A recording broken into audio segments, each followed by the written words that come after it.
Oi, doutor. O senhor ia falar alguma coisa? Não, não, Ah, tá. pode continuar. Boa noite. Eu sou Ana Paula, sou R3 do Base. Hoje eu vou apresentar o tema autoesclerose, né? Meu orientador foi o doutor Jacinto. Autoesclerose é um termo que, do grego, foi definido como uma condição de orelha dura. Por quê? Os é orelha, escleros duro e osis, uma condição.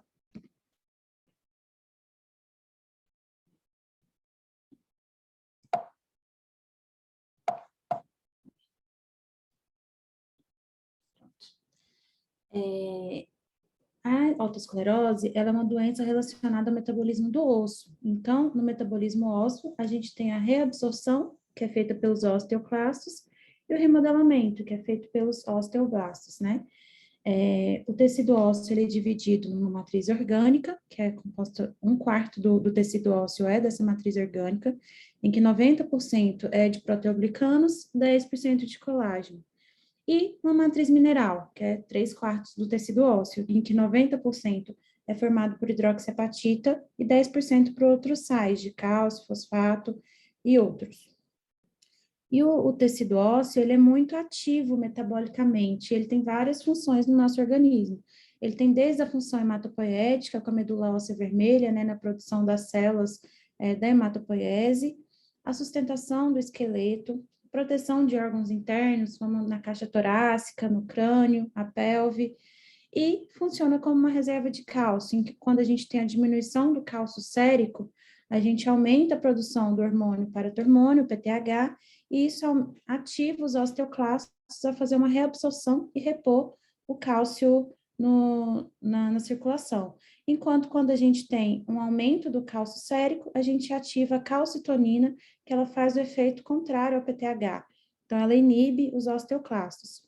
E esse processo remodelativo, ele, em todo o nosso corpo, ele é muito ativo, mas na região petrosa do osso temporal, ele é mínimo, para manter a estabilidade da orelha interna. Então, nos pacientes que não têm autoesclerose, a gente não tem esse processo de remodelação e reabsorção tão ativo assim.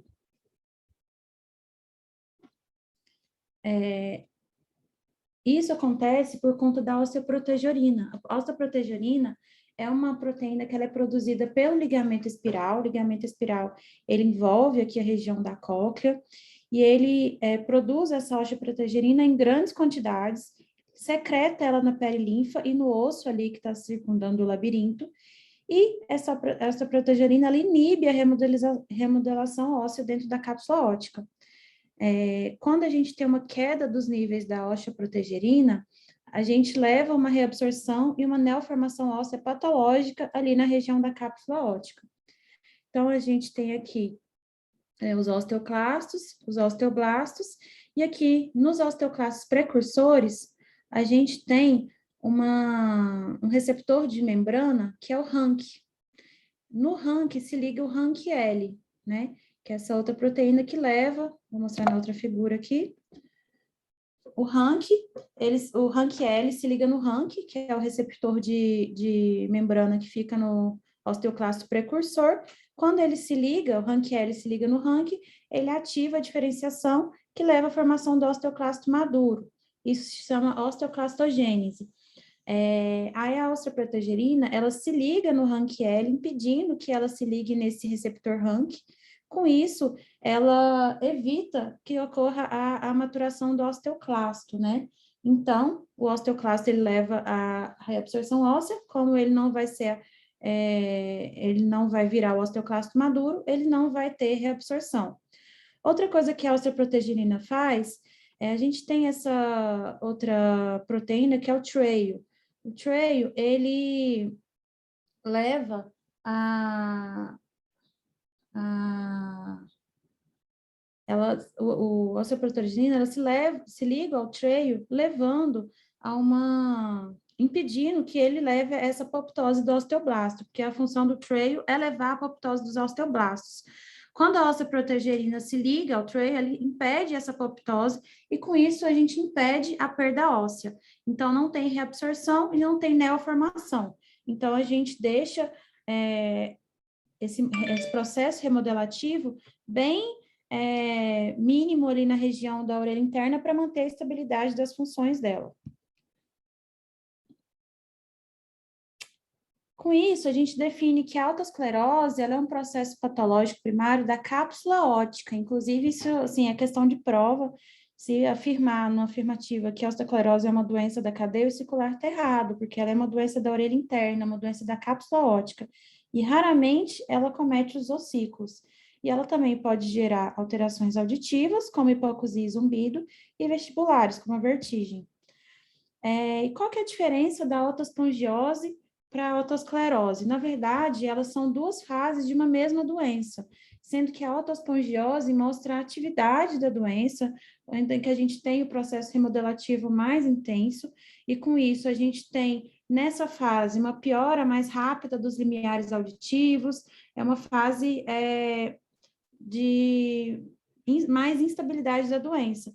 Enquanto que a otosclerose, ela já é numa fase que já está mais estável, a gente já ocorreu a fase da remodelação e da neoformação, a produção dos focos otoscleróticos, e já está mais estável. Então, é uma fase de inatividade remodelativa, em que a gente mantém os limiares auditíveis mais estáveis e não tem essa queda tão abrupta e tão progressiva. E a gente tem 4 tipos de otosclerose. A gente tem o tipo histológico, em que é um tipo que tem um foco limitado ali na cápsula óptica, mas ainda não gerou sintoma, porque ainda não teve a fixação ali do estribo. A gente tem o tipo clínico, em que já ocorreu a fixação do estribo, então, com isso, vai gerar um sintoma de perda auditiva condutiva. E se levar um acometimento secundário do endósteo coclear, a gente pode ter uma perda mista, pode ter zumbido e pode ter tontura. A otosclerose tem o tipo coclear também, em que a gente tem unicamente a invasão do endósteo coclear e não fixou a platina. Então, nesse caso, a gente vai ter uma perda neurosensorial pura, e a otosclerose muito avançada, em que ocorreu já um envolvimento extenso ali da cápsula óptica, então tem uma perda neurosensorial acima de 80 decibéis, sem estímulo pela via óssea, né? Então tem uma perda profunda. O tipo clínico também é chamado de otosclerose fenestral, né? Que acomete só ali a região da fenestra, e o tipo 3, o tipo coclear, também é chamado de retrofenestral. E por que que a otosclerose coclear leva a uma perda neurosensorial? Existem várias explicações para isso. Uma delas é que os focos escleróticos levam a um distúrbio da homeostase iônica na região da cóclea, impede a reciclagem dos íons e reduz o potencial endococlear, que é produzido ali pela estria vascular, e com isso leva à perda e à disfunção das células ciliadas. Outra explicação seria porque esses focos otoscleróticos, eles produzem enzimas líticas, que são liberadas ali na perilinfa, e altera a composição normal da perilinfa, e também porque esses focos, eles se acumulam e levam ao estreitamento do lumen coclear, né, e leva também a uma distorção da membrana basilar, levando a uma perda neurosensorial. Aqui nessa figura a gente consegue ver, não sei se vocês conseguem ver minha seta, mas aqui a gente consegue ver os focos de otosclerose, né, bem intensos aqui nessa região. Aqui nessa ponta da seta, a gente vê várias células de osteoclastos, né, ao redor aqui de focos de otospongiose. E com a evolução, né, assim, acredita-se que tem uma evolução essa doença, que ela comece ali por uma reabsorção perivascular, uma otospongiose, que ela acomete mais comumente a região anterior à janela oval, que é chamada de região fístula antifenestra, ou zona de Cossolino, que é essa região aqui, e ela vai evoluindo para alterações escleróticas na fase final de crescimento e maturação da lesão, levando uma otosclerose. Então, ela começa pela otospongiose e na fase final ali já evolui para uma otosclerose. Aqui nessa figura, a gente vê aqui a platina do estribo e aqui um foco de otospongiose. Isso aqui ainda está na fase histológica, né? No tipo histológico da doença, em que ainda não teve a fixação do estribo. Aqui já teve uma progressão do foco de otospongiose, já pegando aqui a região da platina do estribo, aqui a gente vê um pouco o estribo, as cruras dele, e aqui já leva uma fixação. Então, aqui a gente já tem o tipo clínico, em que a gente tem uma perda condutiva. Aqui nessa figura, a gente vê que já o acometimento coclear, em que a gente vê focos de otospongiose, de otosclerose, aqui no giro apical da cóclea, e aqui levando a uma dilatação, um abaulamento aqui da membrana de Reisner, que aqui quando tem otosclerose coclear, também gera uma hidropsia endolinfática, leva a um abaulamento da membrana de Reisner. Aqui nessa figura, a gente vê que ela menor e aqui ampliada, a gente já vê se uma otosclerose obliterando quase totalmente a janela oval, a gente vê só um pedacinho da janela oval aqui. O estribo, a gente vê ele já dilatado, edemaciado, e aqui a gente vê o sacro bem edemaciado também, por conta de uma hidrópsia endolinfática. Aí aqui a gente vê, na região do vestíbulo, a rampa timpânica, a gente vê uma neoformação óssea aqui, e aqui ampliando a figura, a gente vê que essa neoformação óssea já atingiu aqui a membrana basilar. Sabe-se que tem uma correlação entre o tamanho da lesão, do foco, e a atividade da doença. Então, as lesões menores, elas comumente já são mais inativas, são mais na fase escleróticas, enquanto que as lesões grandes, elas têm uma maior atividade, então elas estão mais nessa fase autoespongiótica, então elas têm maior quantidade de remodelação e reabsorção, enquanto as menorzinhas, elas já são mais estáveis. E qual seria a etiologia? A etiologia da autoesclerose, assim como a patogênese, ainda não é muito bem conhecido, existem teorias, mas não é nada muito claro na literatura, não se tem certeza da etiologia, mas sabe-se que tem um fator genético associado, é uma doença autossômica dominante, com penetração variável, que varia de 25% a 40%, tem um histórico familiar associado, então, às vezes, o paciente tem na mesma família várias pessoas com o mesmo diagnóstico, e parece também ter uma predisposição racial, que ela é mais comum em caucasianos, e a Índia é um local que tem uma incidência maior também da autoesclerose. Um dos genes mais importantes que está associado com a autoesclerose é o gene COL1A1. Existem vários outros que estão associados, mas esse é o mais descrito. E os cromossomos também que tem mais alteração é o cromossomo 15 e o 7, mas já foram descritos também mais de 7 loci em 7 cromossomos diferentes. Então, parece ter vários genes associados, vários cromossomos associados à etiologia da autoesclerose.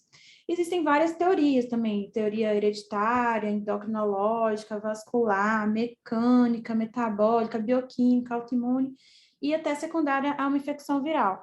Quanto à infecção viral, parece que a infecção por sarampo tem uma correlação com a autoesclerose, e isso seria por conta de uma autoimunidade, porque os nucleocapsídeos virais do paramyxovírus, eles têm uma semelhança estrutural às estruturas dos osteoblastos.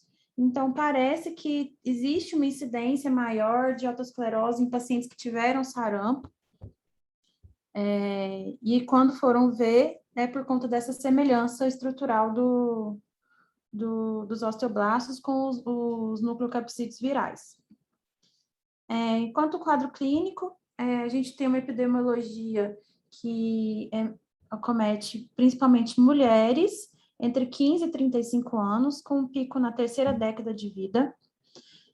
Geralmente é bilateral, então de 70% a 90% dos casos a gente vai ter o acometimento bilateral, e mais raramente pode também ser unilateral, em 10% a 30% dos casos.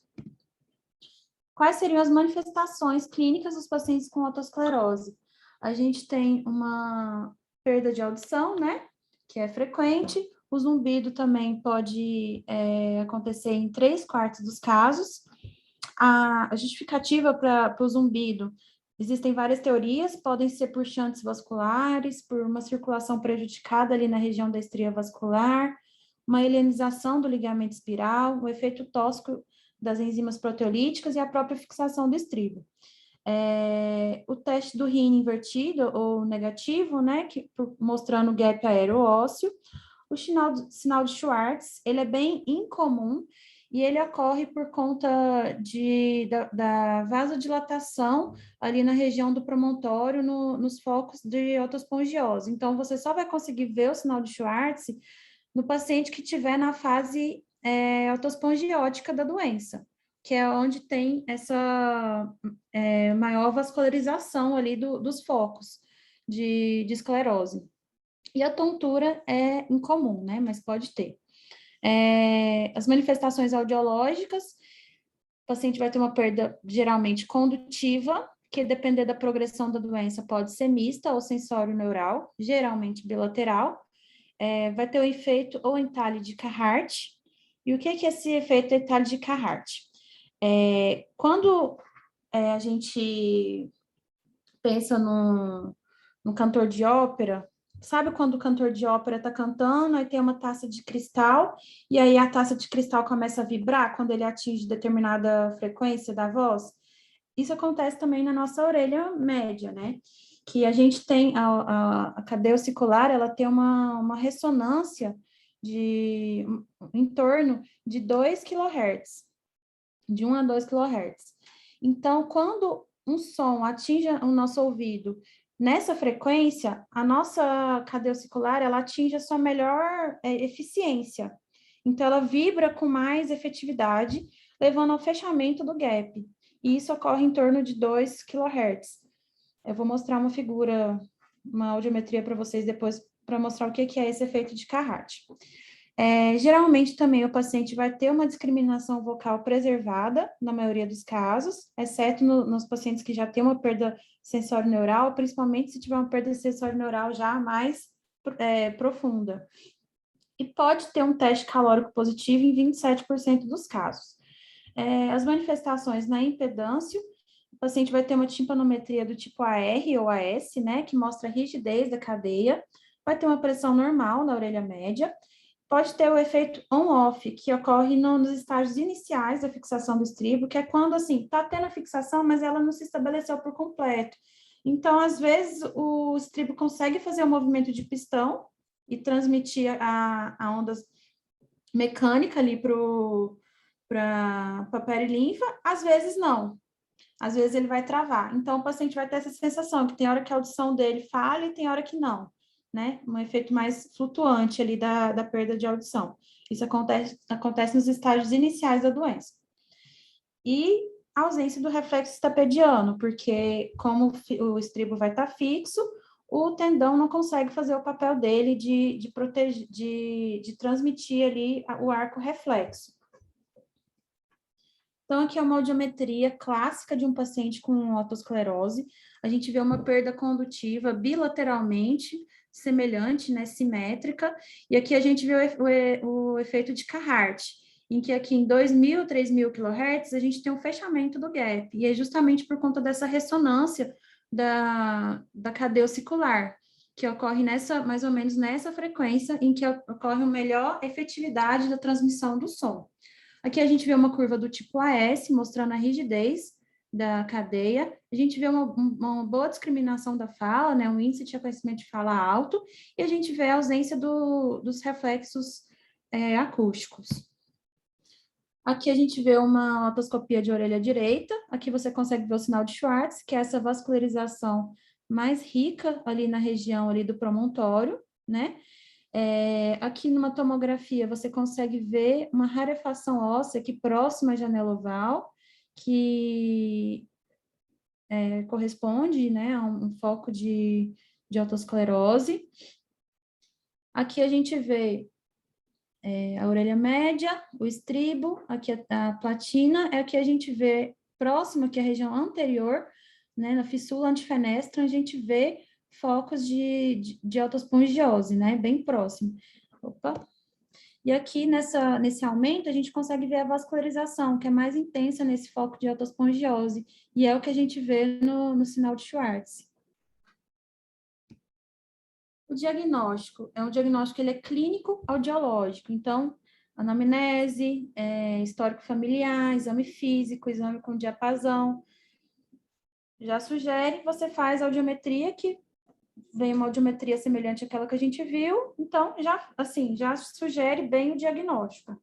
Quando que a gente vai pedir tomografia? Se o paciente tiver uma perda neurosensorial, ou nos pacientes que vão ser submetidos à cirurgia, é mandatório fazer a tomografia, uma tomografia de alta resolução. Ressonância, a gente já faz em pacientes que vão ser submetidos a implante, né? O paciente tem uma otosclerose muito avançada, vai fazer implante, aí você faz a ressonância para ver a permeabilidade coclear. O diagnóstico definitivo da otosclerose é anatomopatológico. No intraoperatório, com a timpanotomia exploradora, você consegue confirmar apenas a fixação do estribo.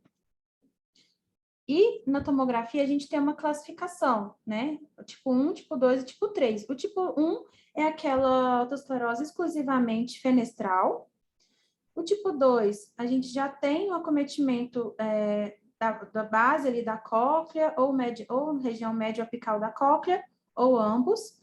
E no tipo 3, a gente já tem lesões confluentes, cocleares, difusas, a gente tem o sinal do duplo halo, que pode ou não já ter o envolvimento fenestral.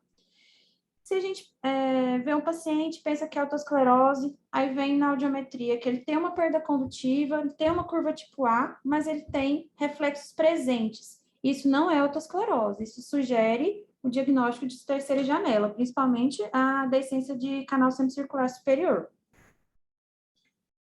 O teste de diapasão, ele é muito importante, né, fazer no exame físico desses pacientes. Eu trouxe aqui só alguns testes para a gente lembrar.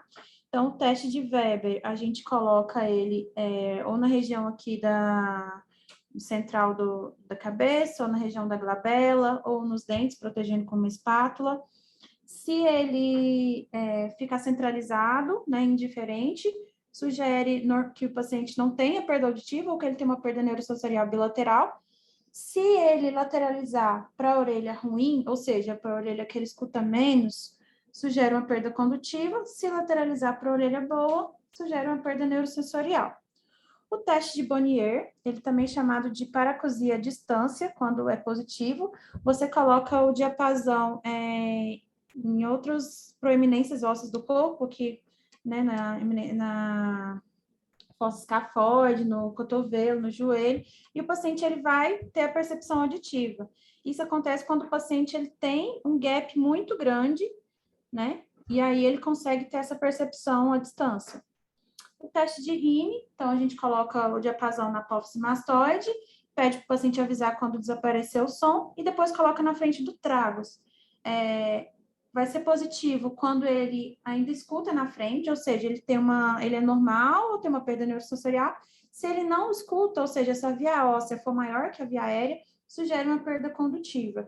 E o teste de Lewis ou Friedreich, que ele é muito sugestivo, ele é muito típico da autoesclerose, muito sugestivo de autoesclerose, e ele é parecido com o Rini, mas você coloca atrás da mastoide e depois coloca pressionando o diapasão pressionando aqui a região do tragus e ocluindo o meato, que é a transmissão osteocartilagínea.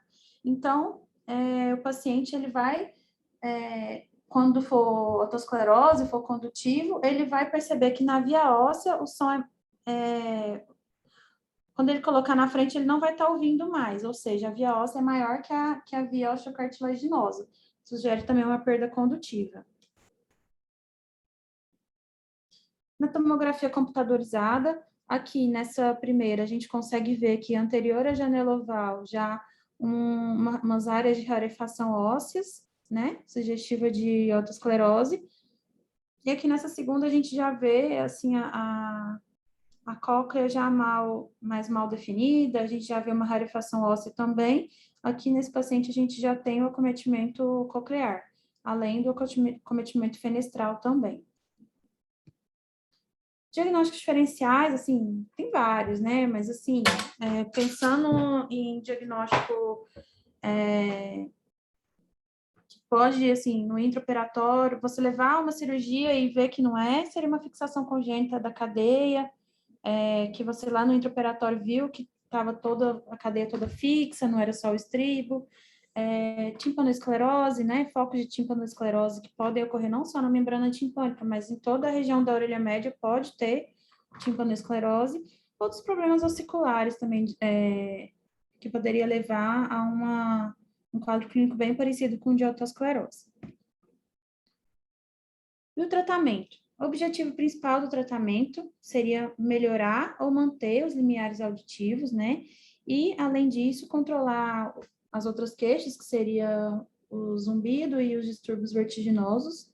A gente tem 5 opções de tratamento: tem o tratamento preventivo, expectante, medicamentoso, reabilitação aditiva e o cirúrgico.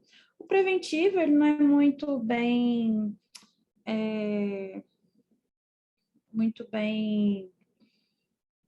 estabelecido na literatura, mas algumas escolas defendem que seria a vacinação do sarampo, né? Todo mundo vacina hoje em dia, mas algumas escolas defendem que isso já seria um tratamento preventivo para a otosclerose.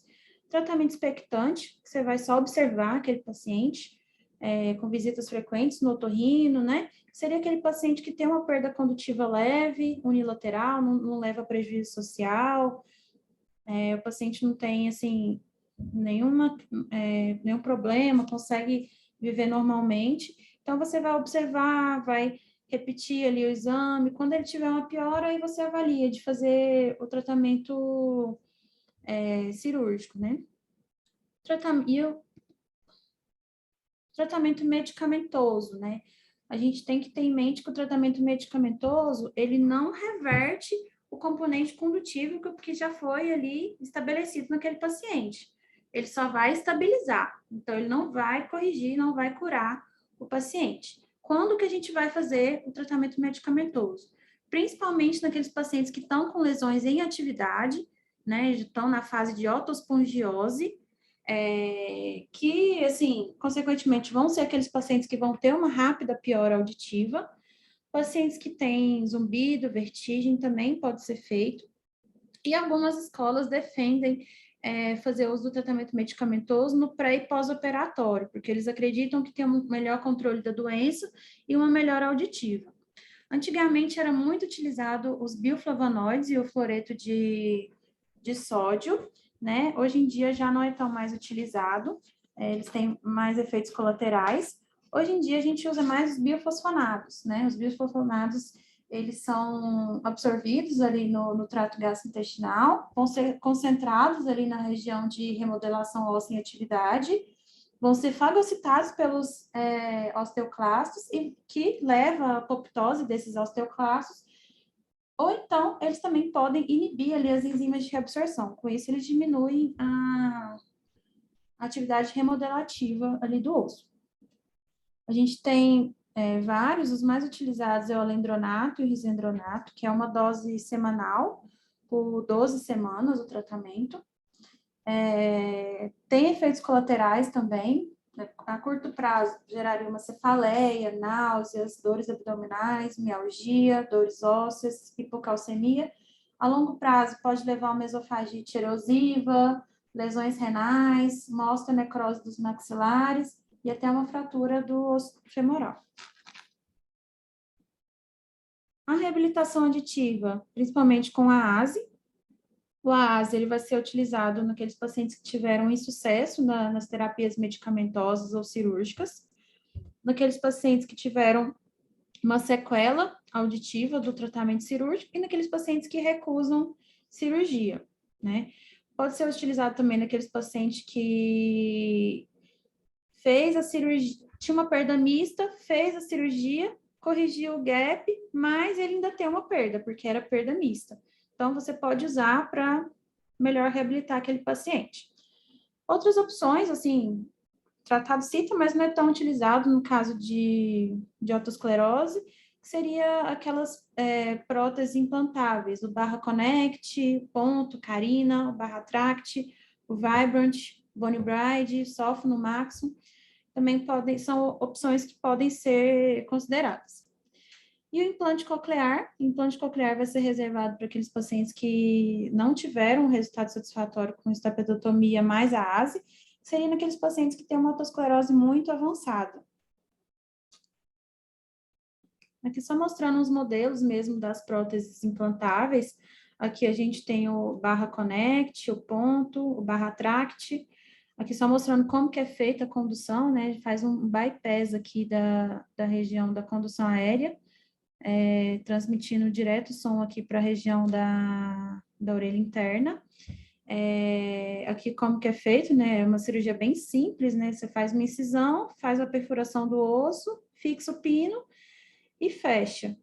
E aí depois só coloca o dispositivo. Esse aqui, essa figura é do Carina, que é uma prótese totalmente implantável. Eu trouxe só a título de curiosidade mesmo, que ela não tem nenhum dispositivo externo. Ela fica toda implantada dentro do ouvido. E aí ela pode ser ligada tanto aqui na cadeia ossicular, na região da bigorna, pode ser ligada até na região também da janela, diretamente. E esse aqui é o Vibrant, que ele é colocado um vibrador aqui na região da cadeia ossicular, e ela vai vibrando, transmitindo o som, a onda. E o tratamento cirúrgico, né? O tratamento cirúrgico, ele pode ser feito tanto com a visão microscópica ou a visão endoscópica. E a gente tem que ter em mente que a gente nunca pode piorar a audição desse paciente. Existem duas formas de se fazer a cirurgia. Tem a estapedotomia, em que a gente perfura a platina, né, no terço posterior, e a estapedectomia, que a gente remove a platina, sendo que tem a estapedectomia parcial, que a gente remove um terço, né, o terço posterior da platina, e a total você retira toda a platina. Vou tentar abrir aqui um videozinho para mostrar. Tá todo mundo vendo?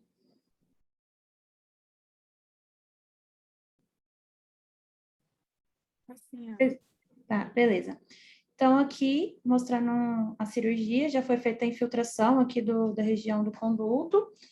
Ele vai fazer aqui as incisões, né? Fazer a incisão vertical, às 6 e 12 horas.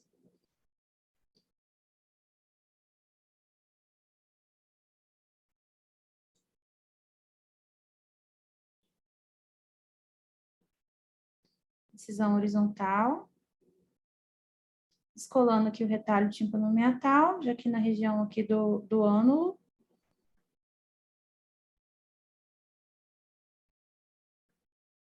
Então, ele vai rebater a membrana.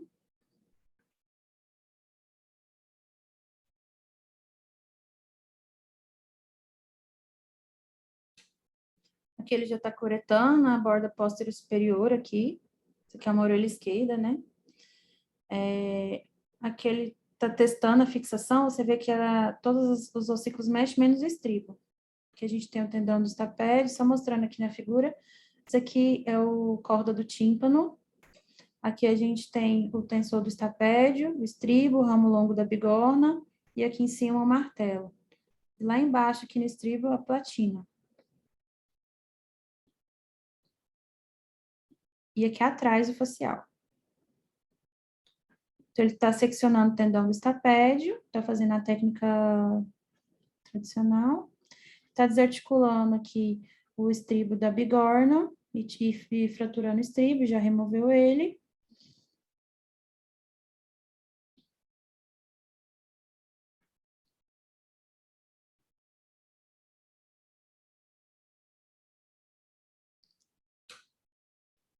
A platina. Agora ele vai fazer a medição para ver o tamanho da prótese.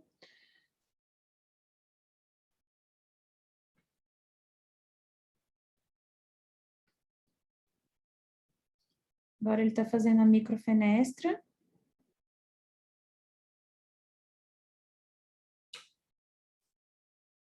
E agora ele está articulando a prótese aqui no ramo longo da bigorna. Uma prótese de Teflon.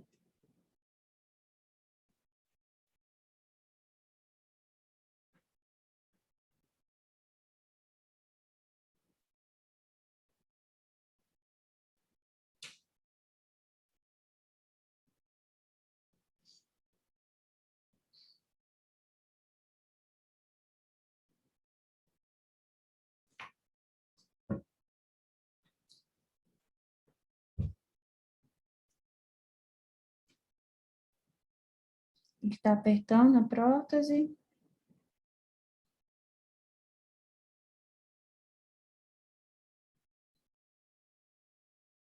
Agora ele está testando a mobilidade. Voltando a corda para o lugar dele.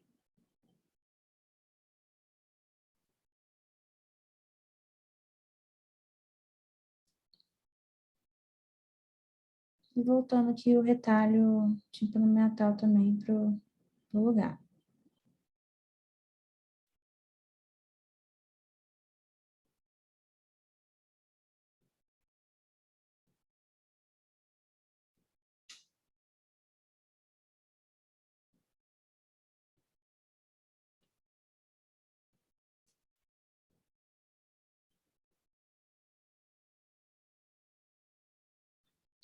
Colocando aqui já forma na incisão. Já a estapedectomia, eu vou mostrar um videozinho aqui também, mostrando como que é feito.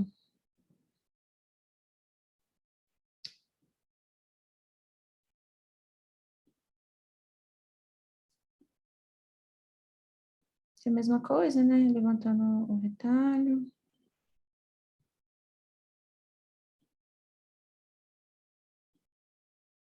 Levantando aqui a região do ânulo.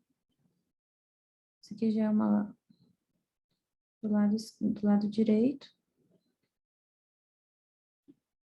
Aqui ele está liberando aqui o córda da região que ele vai curetar. Está curetando, para poder ver melhor o tendão e a platina.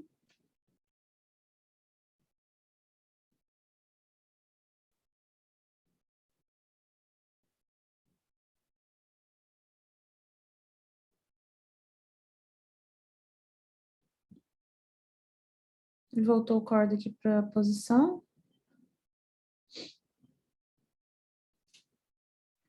Está desarticulando aqui a bigorna do estribo.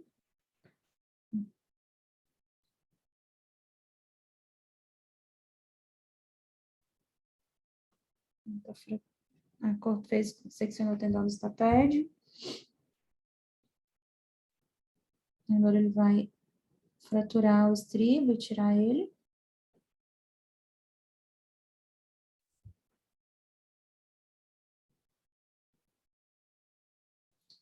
E aqui ele está deixando bem sequinha a região da platina. A gente nunca pode manipular a platina se tiver com sangramento ali. Sempre tem que secar bem antes.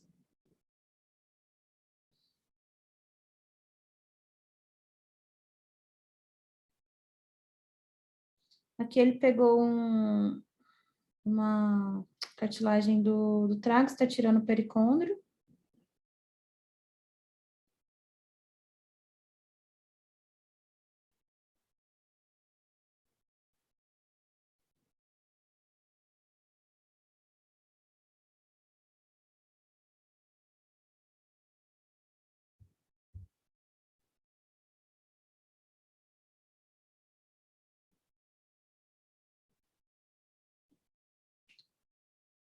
Agora ele vai fazer a parte que é a estapedectomia mesmo. Então ele vai remover toda a platina. Está fraturando ali a platina.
Ver que a janela toda exposta, aí ele está posicionando o pericôndrio lá, recobrindo a falha, né?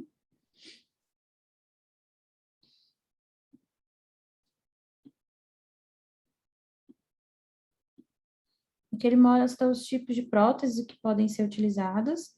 Aí ele vai escolher essa prótese aqui.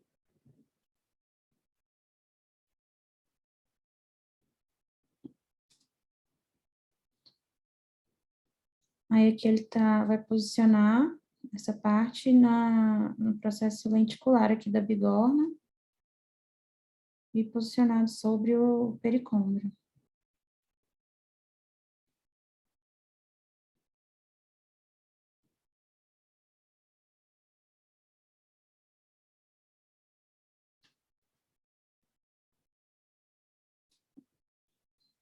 É isso, vou finalizar aqui.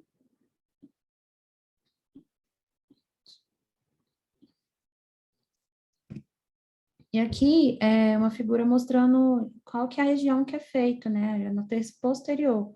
Do lado de cá, a gente tem a parte anterior, que é onde começa o foco otospongiótico, né? Na fístula antifenestra. E a gente faz do outro lado, na região posterior aqui da platina, que você faz a microfenestra. E a gente tem vários tipos de prótese, né? Uma prótese tipo pistão. As que é mais utilizada hoje em dia são essas três, que é a prótese de Teflon, a de titânio e a de nitinol. A de nitinol é uma liga de metais que ela muda o formato com aquecimento, e aí você consegue moldar ali na bigorna. Elas têm resultados semelhantes, né? E aqui, só uma figurinha mostrando que o tanto que tem que entrar para dentro do vestíbulo, mais ou menos 0,5 milímetro da prótese que precisa ficar para dentro do vestíbulo.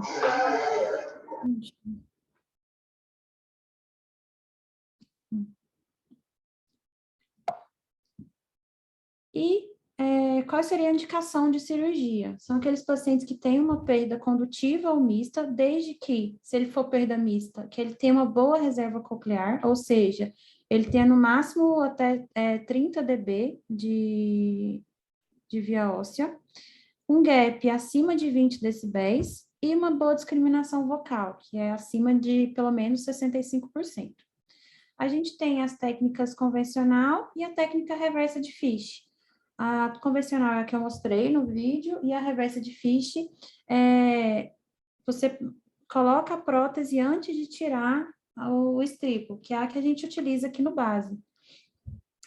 Só a título de curiosidade, nos últimos 20 anos, foram feitas 149 estapedotomias aqui no nosso serviço, uma média de 7,45 por ano, e esse ano, de 2021, a gente já fez 14 estapedotomias. Quais seriam as contraindicações dessa cirurgia? A gente tem as contraindicações pré-operatórias e as intraoperatórias. As pré-operatórias é quando o paciente ainda está na fase de otospongiose, então ele está tendo ali uma rápida perda da audição, então o limiar dele está mudando ainda, não está estável, então nessa fase existe essa contraindicação. No paciente que tem uma infecção de orelha externa, orelha média, prévia à cirurgia, que pode ser aguda ou crônica. E as intraoperatórias seria infecção, que você detectou ali na hora da cirurgia, ausência da janela oval, autoesclerose obliterante, que aí você não teria nem onde fazer a microfenestra, está tudo obliterado ali pelos focos autoescleróticos.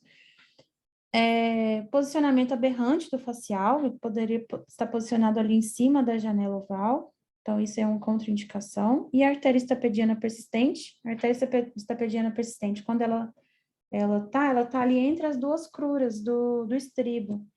Então, também seria uma contraindicação. Sangramento excessivo, como eu falei, você não pode manipular a platina se tiver tendo sangramento. Você tem que estar enxergando bem ali para você fazer qualquer tipo de manipulação na platina. No intraoperatório, você viu que tem outras fixações da cadeia ossicular, não é autoesclerose, então também é uma contraindicação. E complicações da platina, você chegou lá e viu que a platina já estava flutuante, então você encerra a cirurgia por ali. E as complicações? A gente tem as complicações também que ocorrem no intraoperatório ou de forma precoce e aquelas tardias que são também alterações de longo prazo. As do intraoperatório precoce seria uma perfuração da membrana timpânica, luxação da bigorna, gusher, que é quando você faz a microfenestra, sai uma quantidade muito grande de perilinfa, perda neurosensorial, vertigem, zumbidos, paresia, paralisia facial, labirintite serosa, lesão do corda do tímpano, platina flutuante, infecção do sítio cirúrgico e granuloma de reparação. O granuloma é uma reação de corpo estranho que gera uma perda neurosensorial. E complicações tardias seria, ficou muito apertada ali a prótese no ramo longo da bigorna e levou a uma necrose do ramo longo.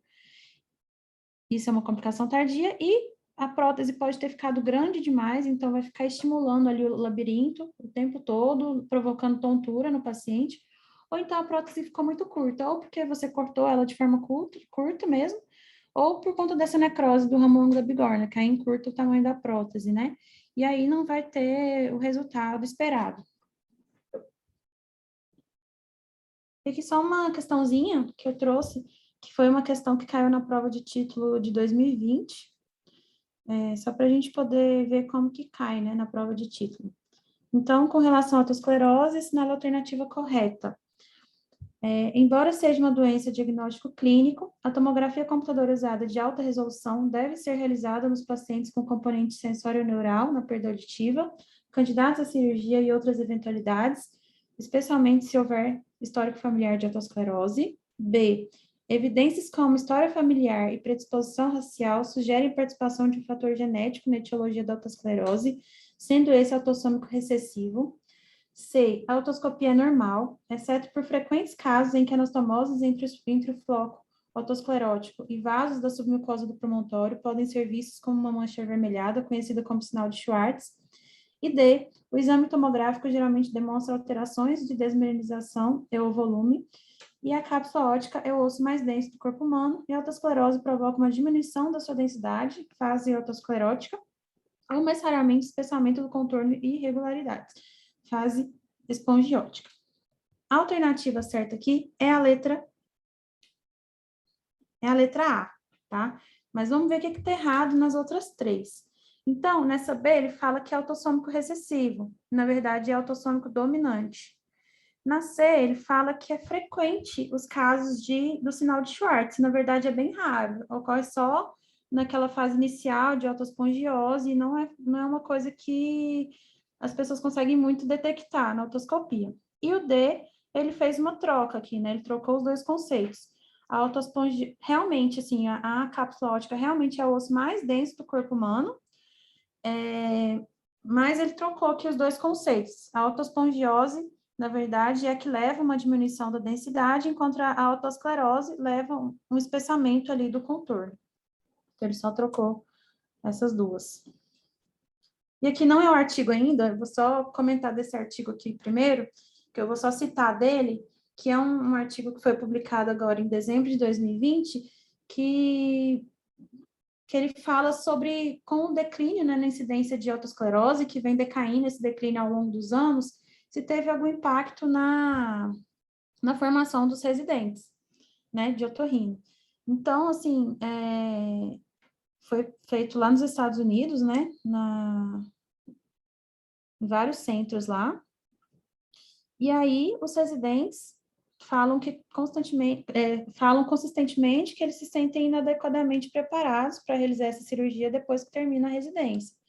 E que lá nos Estados Unidos, a estimativa de casos é de 7 a 8 estapedotomias ao longo do treinamento, né, de toda a residência, sendo que os que fazem mais fazem cerca de 17 casos, os que fazem menos fazem cerca de 4 casos. E assim, eu achei interessante porque eu achei a quantidade bem próxima do que a gente faz aqui também. Então, a gente não está muito diferente do que acontece lá nos Estados Unidos. Mas que vem caindo ao longo dos anos, porque vem diminuindo também a incidência de autoesclerose, né? Da aula foi isso. Eu vou começar o artigo. Se alguém quiser fazer algum comentário, alguma pergunta antes do artigo. Ô, Ana, eu tenho uma. Diga, doutor. Quando você indica estapedotomia e quando você indica estapedectomia? Então, hoje em dia se indica basicamente a estapedotomia, né? A estapedectomia era feita mais antigamente, né? Mas tem vários estudos que mostram que o resultado da estapedotomia, ele é superior ao da estapedectomia e é menos invasivo também. Esse é o conceito que eu queria que você deixasse claro aí para todo mundo. Imagino que esteja, né? Mas para os R1, às vezes isso aí é importante saber, né? Estapedectomia que já caiu em desuso na época que eu era residente. Olha que tem tempo isso. Então, na prática, seria isso aí só mesmo. Alguém quer perguntar alguma coisa mais? Boa noite, pessoal. Ô, Jaci, deixa eu te fazer uma pergunta. Oi, Ronaldo. Tudo bem? Tranquilo, prazer em estar te ouvindo. Excelente aula, viu, Ana? Parabéns pela orientação aí do Jacinto. Parabéns pela sua aula. Ô, Jacinto, sabe o que eu fiquei vendo aquele vídeo da estapedectomia? Chega a me doer assim minha alma. Hora que aquela placa, se ela cair ali para dentro, ela está em contato direto com o sacro. Ali no vídeo, ele foi tirando as placas e aspirando e elas saíram todas, né? Fragmentou. E se aquilo ali cair para dentro da orelha interna, você não pode aspirar, né? Como é que se procede? Existe uma pinça, um instrumento chamado raspa de janela oval, que a gente não tem aqui, mas é o instrumento ideal para você coloca por baixo e levanta o que caiu lá no interior do vestíbulo da janela oval. Então, eu até já tentei comprar essa pinça na Richards. A Richards tem essa pinça. Mas eu vi no Congresso da Academia Americana, mas aqui eu não consegui comprar. Entendeu? Então, não é para ficar fragmento ósseo no interior, né, do vestíbulo. Então, se cair, aquilo ali pode causar tontura depois. Exatamente, é o que eu pensei. O, E a última o instrumental pergunta. adequado seria esse, mas então o que a gente faz é ter muito cuidado na manipulação da platina. A outra pergunta que eu fiquei com dúvida, Ana, por exemplo, quando a gente escolhe o medicamento clinicamente, eu acho que o Jacinto pode ajudar. Como que clinicamente eu vou saber se o paciente está na fase de osteoespongiose ou de osteoporose? Porque, por exemplo, se evolui muito rápido, eu posso pensar que é uma doença autoimune, tudo se ela for bilateral. Se ela for unilateral, fica mais fácil, né, pela história clínica. Mas, assim, a gente acha que tem, eu não sei se a gente tem muitos dados clínicos, por exemplo, assim, qual que é o tempo de evolução entre a instalação, e que vai depender de vários fatores, genéticos, enfim, para você saber se você pode entrar com medicação ou não. Eu tenho essa dúvida. Eu acho que a maioria das pessoas optam por entrar com medicamento quando o paciente não quer operar. Eu não sei como é que o Jacinto vê isso. Olha, em poucos pacientes, eu tomei a conduta de fazer tratamento clínico. Né? O professor lá da Escola Paulista, o Dr. Oswaldo Aécio, ele fez um trabalho vendo tratamento durante 6 meses com alendronato. E, assim, não teve muita diferença de quem não tratou. Mas, assim, uma recomendação são aquelas formas neurosensoriais que o paciente está perdendo a audição e está com sintomas de tontura, de zumbido. Seria uma indicação razoável. Mas nos pacientes que eu já fiz, tem muito efeito colateral de sintomas gastrointestinais. Entendeu? Então, você usar 3 meses desse medicamento, 4 meses, é muito tempo. Então, o paciente vai ter gastrite, vai ter sintomas, vai ter azia, vai ter queimação. E o resultado não muda muita coisa, entendeu? Mas é claro que a gente deve dar essa opção para o paciente, né? Que ele vai encontrar na literatura, vai encontrar na internet, e você precisa conversar bem com ele, né? Então, seria nas formas de perda neurosensorial com sintomas, né? Com tontura, com zumbido, para você ver se estabiliza aquilo ali e melhora um pouco os sintomas. Doutor Jacinto, eu tenho algumas perguntas também. O estribo, a gente não deveria, talvez, encaminhar ele para anátomo patológico, pensando, talvez, em diagnóstico histológico? Normalmente, a gente coloca na caixinha e devolve, né, o paciente na caixinha da prótese. Eu acho que não tem necessidade.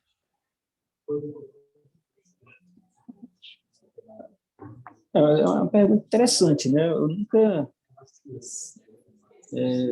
nunca vi nenhuma referência sobre isso, até porque... Lucas, está aí seu doutorado, Lucas.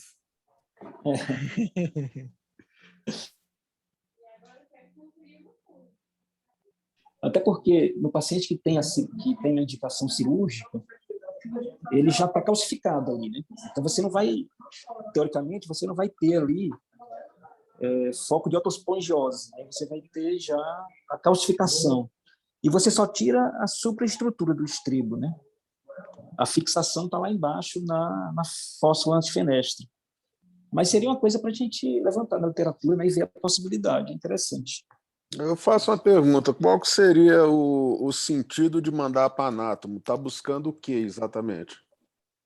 Então, como o diagnóstico ele é histológico, né? Acho que seria nesse sentido. Você iria só confirmar, né? Você iria confirmar a sua suspeição clínica, né? Sim.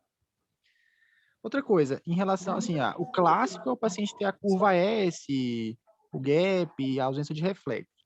Mas acontece da gente operar paciente com curva tipo A. E o que o senhor fala, assim, sobre isso? Sim, mas a curva é tipo A, rígida, né? AR, né? A Assim, curva contraindica a cirurgia? Olha só, a curva por si não contraindica a cirurgia. Se você tem dados familiares, história familiar, né, um paciente, a epidemiologia típica da doença não vai ser só a impedância-simetria que vai contraindicar a cirurgia. Se você tem uma tomografia, por exemplo, com sinais de reabsorção óssea, com sinal do duplo alho, com história familiar, com a paciente que teve piora da audição após a gravidez ou após o uso de anticoncepcional, não vai ser uma curva que não mostra rigidez, que vai contraindicar a cirurgia. Até porque a cirurgia que vai ser indicada vai ser a tímpanotomia exploradora. Então, ela tem uma perda condutiva e você suspeita de aterosclerose ou de alguma outra alteração da cadeia. Então, você não está dando a certeza que é aterosclerose. Então, você, no invés do paciente, indica tímpanotomia exploradora para confirmar a fixação do estribo lá na cirurgia. Agora, quanto mais certeza, quanto mais confiança você tiver na sua suspeição, melhor. Uhum. Só mais uma dúvida. Em relação à prótese, pensando que a perda ela é condutiva, tudo bem que o ASE convencional, ele também trata a perda condutiva, mas talvez o paciente não poderia ter um melhor resultado com a prótese osteoancorada?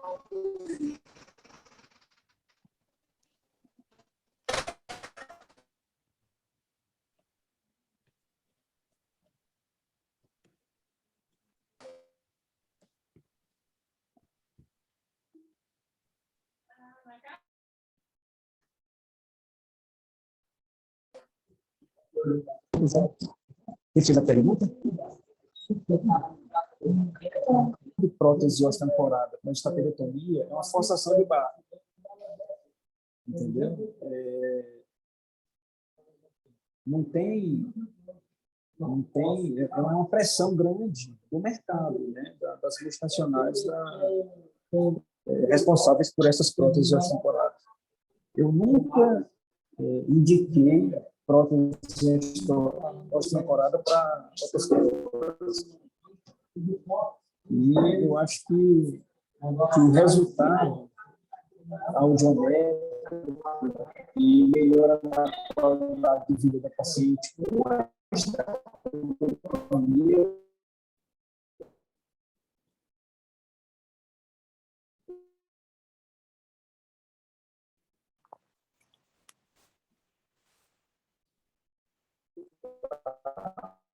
O Jacinto, se você estiver ouvindo, loga de novo, que está falhando muito o que você está falando.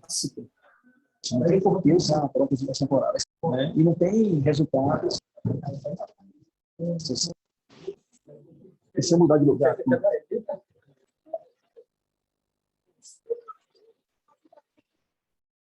me ouvindo melhor? Melhorou. Agora melhorou. Quem fez a pergunta? Foi o Lucas? Foi. Foi. Aqui eu não fiquei. Olha só, eu acho que a prótese osteoporada é uma forçação de barra. Não, eu Entendeu? ouvi. É uma força. Pois é.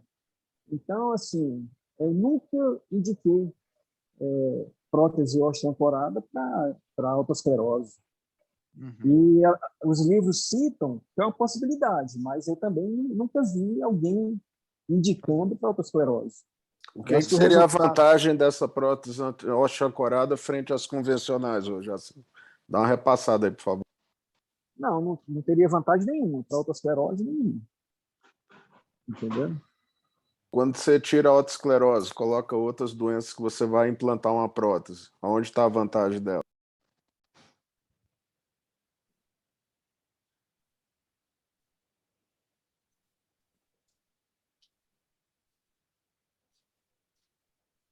E tem as indicações específicas, por exemplo, na malformação da orelha média, você tem uma indicação absoluta de prótese osteoporada. Eu acho que é a principal indicação hoje em dia, que não tem controvérsia. Então, paciente com atresia oral congênita bilateral, aí uma prótese osteoporada está bem indicada, tá? Porque você vai ter um resultado muito melhor do que uma tentativa de reconstrução do conduto auditivo, que até 30% dos casos é restenose. Entendeu? Então, seria um exemplo. Vocês estão me ouvindo, né? Perfeito, deu para ouvir, sim. Ficou Então, legal. A tímpanoesclerose, o senhor já operou algum caso que tenha causado perda leve?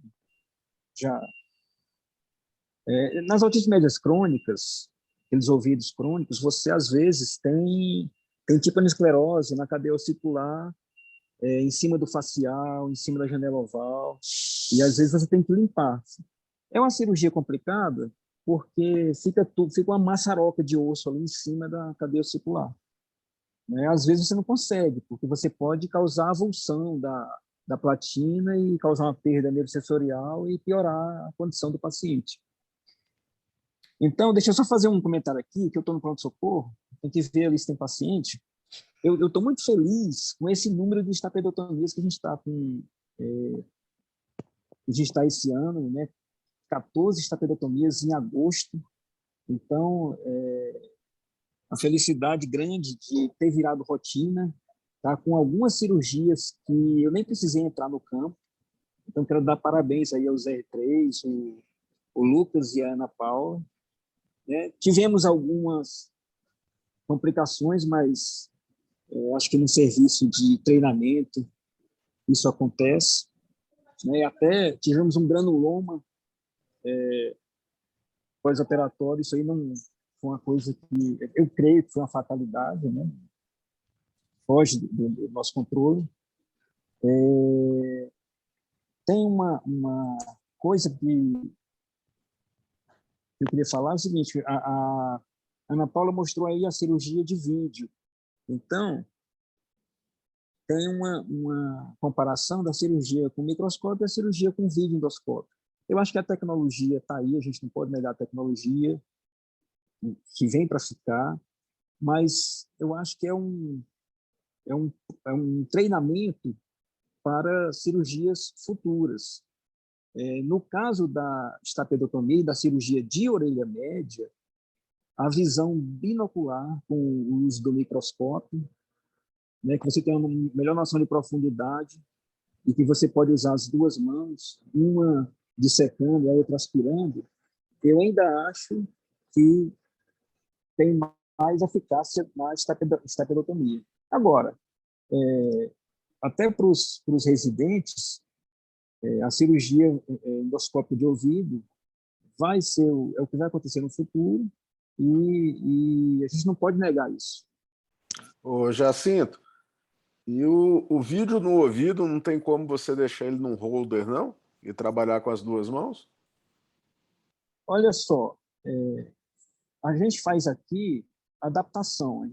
A gente faz cirurgia de estapedotomia com anestesia local e faz com a prótese de Teflon. Então, a endoscópia não é feita com local, é sempre com geral. Então, a gente já perde aí. Isso aí que eu queria que você pegasse e desse uma reforçada. Ia perder o volume de cirurgia. Então, é uma desvantagem. Você tem que ter anestesia geral para fazer. E não usa o holder, não. Quem faz, faz com uma mão só. Uma mão no endoscópio e uma mão no instrumento. O instrumental é diferente, ele não é reto, é um instrumental curvo. Então, a gente teria que ter um instrumental diferente, apropriado para a cirurgia endoscópica. Teria que ter um vídeo de qualidade, porque nós temos o microscópio Zeiss, que é excelente, né? E o vídeo, eu não sei se é tão bom quanto... Tem um vídeo da Stories, né, e tem outro. Eu não sei se o vídeo tem a qualidade tão boa de imagem quanto o nosso microscópio proporcional. E se a gente olhar os vídeos que a Paula botou aí na aula, o primeiro é endoscópio e o segundo é microscópio, né? E se você for ver a definição de imagem, na endoscopia estava bem superior, né? Estava bem superior, mas é porque você está filmando ali o monitor. O cirurgião do microscópio está com a visão tridimensional e noção de profundidade maior. Então, sim, tem essa diferença, né? Não, e essas coisas são interessantes, porque mesmo na rinologia foi a grande discussão, para o vídeo entrar, essa questão de noção de profundidade e as duas mãos livres, né? Então, essa foi uma discussão dos anos 80, 90, né? Mas que depois foi sublimada e passou. E na endoscopia começa a endoscopia em ouvido nos últimos 10 anos, né? Mais ou menos, né? No ouvido, eu tenho certeza que a cirurgia endoscópica de ouvido vai ser o futuro, mas para cirurgias de base lateral de crânio, para cirurgias de tumores, de neurinoma, outras coisas assim. Agora, de ouvido médio, de estapedotomia, por exemplo, eu não preciso ver o subículo, não preciso ver o pontículo, não preciso ver o recesso facial. Então, você com a cureta boa, você cureta ali um pouquinho e já vê o que você precisa. E por que não o holder no ouvido, já que você tem um campo estático? Mas se você está relevando a questão da anestesia geral, né? Não é se referindo ao isso. Eu estou assumindo que nós estamos com geral e eu quero operar com endoscópio. Vamos assumir isso daí. E com todas as considerações que você fez aí, que foram extremamente pertinentes. Mas o holder, já você está ocupando mais espaço lá do conduto auditivo externo. Você está colocando mais um instrumento. Então, já ocupa um pouco de espaço. E o endoscópio... O endoscópio, não, tudo bem, mas aí depende de onde você coloca o holder e como você trabalha o zoom na câmera, né? Então, o fato é o seguinte... no Brasil tem... Não, a pergunta é meio capciosa mesmo. Como você tem mais bagagem, eu estou querendo explorar isso aí. Tem um cara lá de Fortaleza, que é o que mais faz cirurgia endoscópica de ouvido no Brasil, e internacionalmente é o cara de Dubai. Eles não usam holder para nenhuma cirurgia de endoscópica de ouvido, entendeu? Agora, o que acontece? O endoscópio, ele tem uma temperatura alta que que queima, machuca bastante a pele do ouvido. Você tem que ficar tirando o endoscópio várias vezes.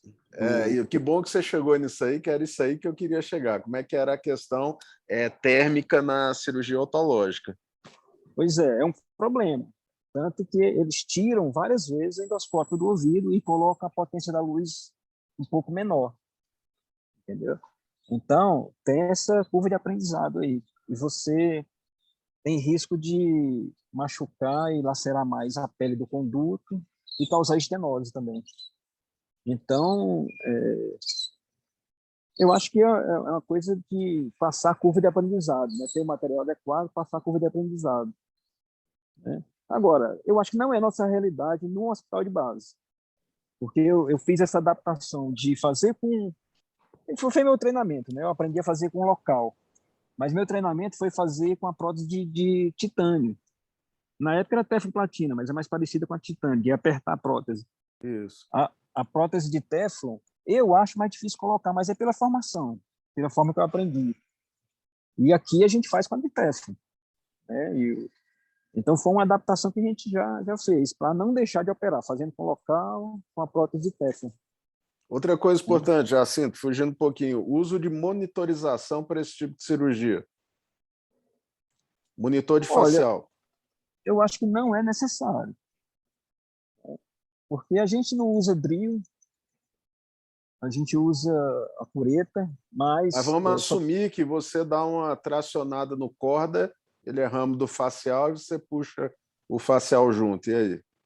Precisa de monitor para evitar isso? Olha, eu não peço monitor de facial no setor privado para estapedotomia. Entendeu? Porque você já sabe, né, você vai curetar em cima do facial, você sabe onde é que ele está. O córda do tímpano, a gente tem tentado preservar e tem conseguido. Acho que na maioria das cirurgias, acho que 90% das cirurgias, você até demora um pouco mais para tentar dar essa qualidade de vida para o paciente. Geralmente os pacientes têm perda bilateral. Se você opera um lado e secciona o córda do tímpano desse lado, você já está contraindicando a cirurgia do outro. Porque o paciente ficar com alteração na gustação, isso aí piora muito a qualidade de vida dele. Então, é uma coisa que eu falo para os residentes, olha, vê o outro lado que foi operado há 10 anos atrás, se a gente preservou o córda. Se não tiver preservado, não vamos operar, porque o paciente vai piorar muito a qualidade de vida. Se você se alimentar e não sentir o gosto da comida, é muito ruim. Então, agora, tracionar para puxar o facial, não, isso aí não deve acontecer, né? Não, estou provocando porque a aula passada a gente teve um artigo sobre monitorização e aí eu estava discutindo com eles a amostra, né, que o autor selecionou e lá no meio tinha tímpanomastoide, tinha biópsia de conduto, tinha estapedotomia, tinha tímpanomiringoplastia e tudo monitorado. Então, eu acho legal você dar um insight, né, sobre essa questão daí, no que realmente vale a pena. E você pontuou as coisas aí que são relevantes. Você não está usando o drill, você tem controle da anatomia. Então, Exatamente. assim, isso. Aí é isso aí. Eu estava só querendo explorar o tema um pouquinho. Deixa eu ver se tinha mais alguma coisa. Fica à vontade aí. Pode botar outras coisas aí que você queira. Com relação à autoesclerose avançada, o grande problema aí é o seguinte, é porque você tem aquele osso rarefeito devido à própria doença, e aí você tem que usar um eletrodo que ele seja curvo, né? Tem um eletrodo chamado contour, que você vai introduzindo, você tira ele tem um mandril, você vai puxando o mandril e ele vai abraçando o modíolo da cóclea, né? Para você não fazer falso trajeto, para não ficar na parede lateral da cóclea, né?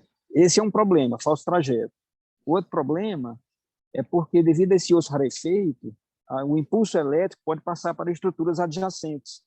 Então, o paciente tem um estímulo sonoro e vai ter um espasmo muscular, porque está pegando no facial, ou vai ter uma tontura, entendeu? Então, esse é um detalhe do implante coclear em paciente com otosclerose. E é isso, primeiro você faz a cirurgia de estapedotomia, mesmo com a perda profunda, tenta adaptar a ase bilateral. Se o paciente não tem ganho funcional, aí você indica o implante coclear, mas com esses cuidados, né? Mas é isso, então queria dar parabéns aí para Ana Paula pela aula, parabéns aos R3 pela qualidade, né, e pela competência. E aí eu vou ter que sair agora que eu vou atender os pacientes aqui no pronto-socorro. Muito obrigado Obrigada, pela doutor. Beleza? Alguém quer comentar alguma coisa mais, perguntar alguma coisa aí que eu possa ajudar? Então tá bom. Obrigada, Boa doutor noite aí Jacinto. para Valeu, Jacinto. vocês. Obrigado. Bom plantão.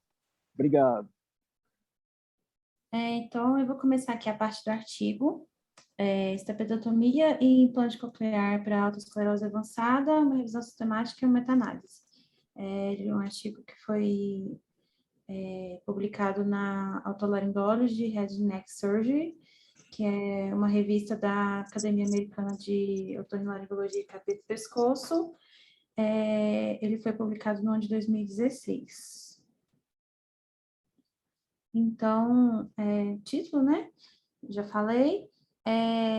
Esses são os autores, Yazin, Alexandre e Anthony, que são filiados, respectivamente, ao Departamento de Otolaryngology e Head and Neck Surgery do McGill University, em Montreal, no Canadá. O segundo é do Departamento de Otolaryngology do Hospital da China. E o terceiro do Centro de Música e Linguagem lá de Montreal, Canadá. Não teve nenhum financiamento. O fator de impacto dessa revista do ano de 2019-2020 é de 2.341. Então, na parte da introdução, ele só relembra, né, o conceito de otosclerose muito avançada, que é quando o paciente com otosclerose tem uma perda neurosensorial de mais de 85 decibéis, com o limiar de condução óssea além dos limites de medição dos audiômetros, e também aqueles pacientes que têm um limiar de discriminação de fala já diminuído. Então, na literatura, a proposta de tratamento para esses pacientes ainda é controversa. Muitos autores mostraram que a estapedotomia seguida de AASE pode levar a uma audição aceitável, mesmo nos casos de otosclerose avançada com perda profunda, e também o implante coclear tem uma taxa de sucesso muito alta também, né? Então, em muitos estudos tem sido recomendado o uso do implante coclear para esses pacientes. Então, esse artigo foi feito uma revisão da estapedotomia versus implante coclear para pacientes com otosclerose avançada. Foram incluídos estudos que comparassem a estapedotomia e implante coclear em relação aos resultados pós-operatórios e também incluiu estudos que comparassem resultados de um implante primariamente, ou seja, tinha otosclerose avançada, foi feito o implante coclear como tratamento único, ou naqueles pacientes que fizeram estapedotomia, mas não teve sucesso, e aí foi feito o implante coclear de resgate. E aí eles excluíram resumos, estudos com animais, comentários, relatos de caso e artigos de revisão. Então, todas as outras formas de artigo eles incluíram. Então, assim, isso já começa aqui no início, já falando uma falha do estudo, né, que ele fez uma meta-análise e uma revisão que não foi de ensaio clínico randomizado, né, ele selecionou qualquer artigo, podia ser caso controle e tudo mais. E aí eles selecionaram os participantes deveriam ter uma perda profunda, com habilidade de reconhecimento de fala diminuída, devido à autoesclerose, e as intervenções que eles analisaram foi estapedotomia com a ASE no pós-operatório e implante coclear. E aí, para medir os resultados, eles consideraram os testes de reconhecimento de fala, incluindo os scores de reconhecimento de palavras e os scores de reconhecimento de sentenças. Eles fizeram pesquisas sistemáticas na PubMed, no Embase e no Cochrane, não teve nenhuma restrição de idioma ou ano de publicação, e aí foram identificados por 2 pesquisadores, que selecionaram os artigos e se tivessem atendendo, se parecessem que tivessem atendendo aos critérios de inclusão, aí eles revisavam o texto inteiro. Então, assim, todos os artigos, eles coletaram os dados de critérios de inclusão, desenho, população de estudo, as intervenções, as medidas de desfecho, os critérios de sucesso e as ferramentas para avaliar o desempenho audiológico, o tempo de avaliação, e o nível de evidência de cada estudo foi avaliado com os critérios dos níveis de evidência de medicina baseada em evidência do Centro de Oxford. E aí, as variáveis dos resultados foram comparados usando as diferenças de média ponderada e os intervalos de confiança de 95%. Por conta da heterogeneidade das medidas dos resultados, eles fizeram um modelo de efeito aleatório para agrupar os dados. Então, aqui, ele conseguiu selecionar nessa pesquisa, primeiramente, 92 artigos, e aí ele excluiu 22 que estavam duplicados, depois ele excluiu mais 26 porque eram irrelevantes, depois eles excluiu outros porque eram revisão, artigo de revisão, relato de caso, outros artigos irrelevantes, enfim. E no fim sobrou apenas 4 artigos que atenderam aos critérios de inclusão predefinidos. E aí, as características do estudo, dentre esses 4 artigos, não tinha nenhum que era ensaio clínico randomizado. Era 3 casos, se eu não me engano, 3 casos controle e uma série de casos.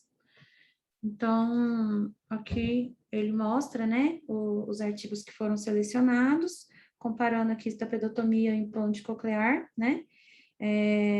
Vou falar mais para frente sobre isso aqui, o que eles avaliaram como critérios de sucesso. Todos eram retrospectivos, né, a série de casos, no caso, é transversal, né? E o nível de evidência de 4 e o último de 3B. Eles fizeram uma análise metodológica dos estudos, e aí eles avaliaram entre cada estudo, eles avaliaram se apresentavam esses critérios que eles analisaram. Então, primeiro, os dados faltantes foram contabilizados, só 25%, né, um deles só que tinha esse critério. Se foi feita uma análise apropriada, aí todos tinham feito. Se eles controlaram os fatores de confusão, aí não ficou claro em nenhum deles se foi controlado. Se as medidas de resultado apropriadas foram controladas, aí todos controlaram.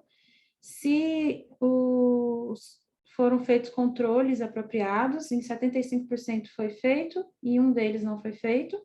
Se o poder de cálculo, não sei, foi feito, nenhum deles se atentou a isso. Se apresentava os critérios de elegibilidade especificados, 3 deles tiveram, um deles não. Se era estudo prospectivo, nenhum deles era um estudo prospectivo. E se tinha sido aprovado pelo Comitê de Ética, não ficou claro, eles não definiram isso no estudo. Então, assim, os critérios de seleção em 3 dos estudos preencheram os critérios de autoesclerose avançada, né, que é aqueles de mais de 85, com discriminação de fala ruim, sendo que variou entre cada um deles.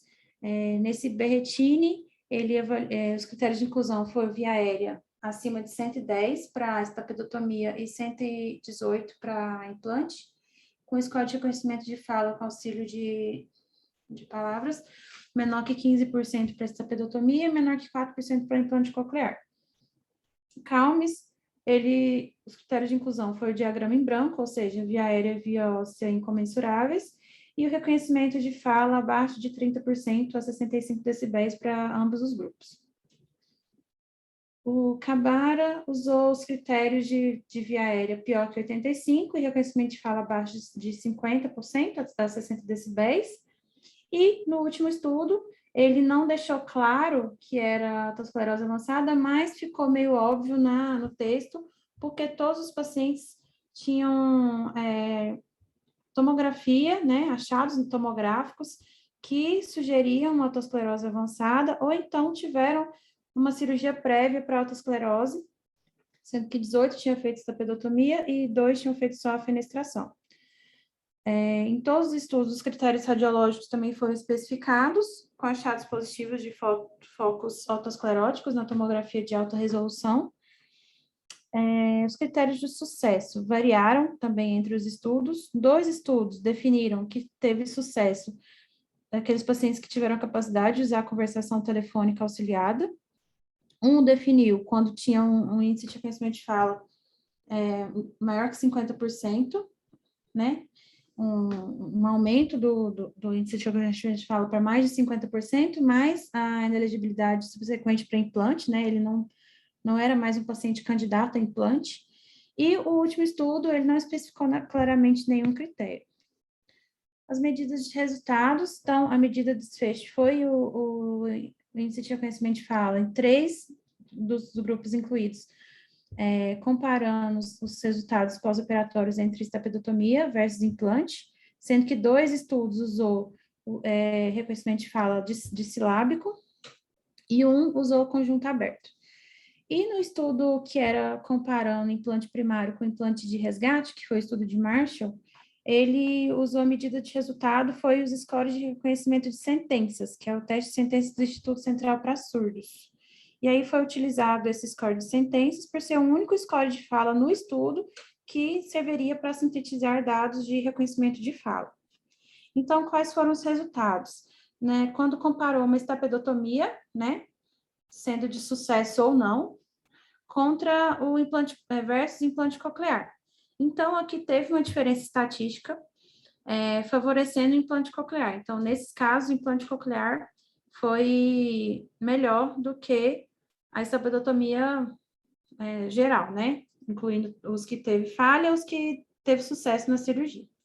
Quando eles compararam a estapedotomia de sucesso com prótese auditiva versus o implante, não teve diferença estatística. Então, foi semelhante o resultado dos pacientes que fizeram estapedotomia de sucesso e foram protetizados versus os pacientes que fizeram implante coclear.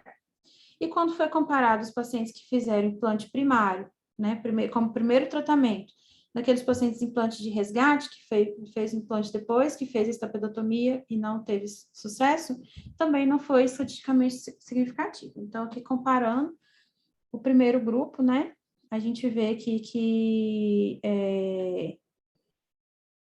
foi feita a estapedotomia, assim, independente se teve sucesso ou não, versus implante. E aqui a gente vê que todo está abaixo aqui do 0 e para o lado do implante. Então, todos os estudos mostraram que o implante aqui foi melhor do que a estapedotomia.